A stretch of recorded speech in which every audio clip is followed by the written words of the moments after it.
Oh, hello, and welcome to another fun-filled edition of Adam's Music Box, where today I want to talk about one of my very favorite musicians, a great guitar player and bass player, Phil Upchurch. Now, Chicago's own Phil Upchurch has played with everyone, and I mean everyone from Dizzy Gillespie and Stan Getz to B.B. King, Woody Herman, and the list goes on, and he's still around. Harvey Mason, such great musicians. Anita Baker, he played with so many albums alongside George Benson, Peebo Bryson, Natalie Cole, Bob Dylan, Stan Getz. I said Stan Getz did a lot of collaborative work with Donny Hathaway, both on Donny's albums and on Phil's solo work.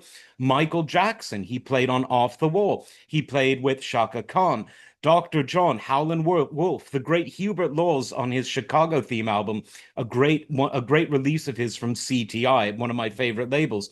He played with one of my favorites, Jack McDuff, brother Jack McDuff, wonderful stuff. And the list goes on. These are just a few of the people that he played with. He played with Muddy Waters, Jimmy Smith.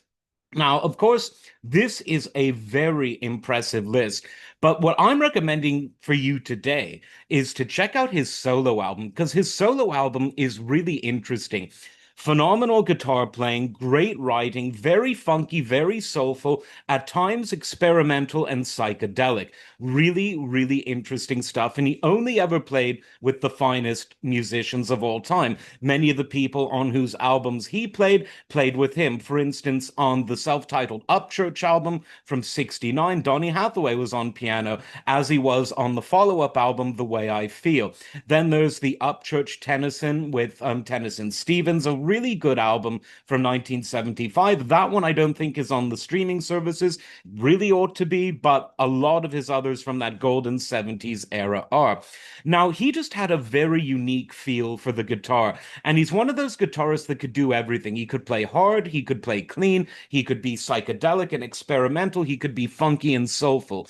And his bass playing was equally important to his legacy as someone who collaborated with some of the finest musicians of the 20th century. Now, why isn't he more of a household name? Well, as good as his solo albums were, they just didn't get the kind of promo that they really ought to have had. But when you listen to them, you'll be able to see straight away, or hear straight away, why he was one of the most in-demand session musicians and sidemen in the business.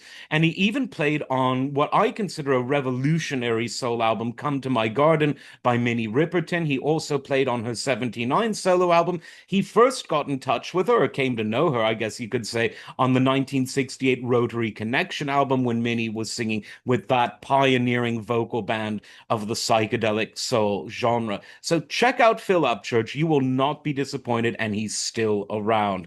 Great, great guy. As always, like, subscribe, and we'll see you next time. Take care.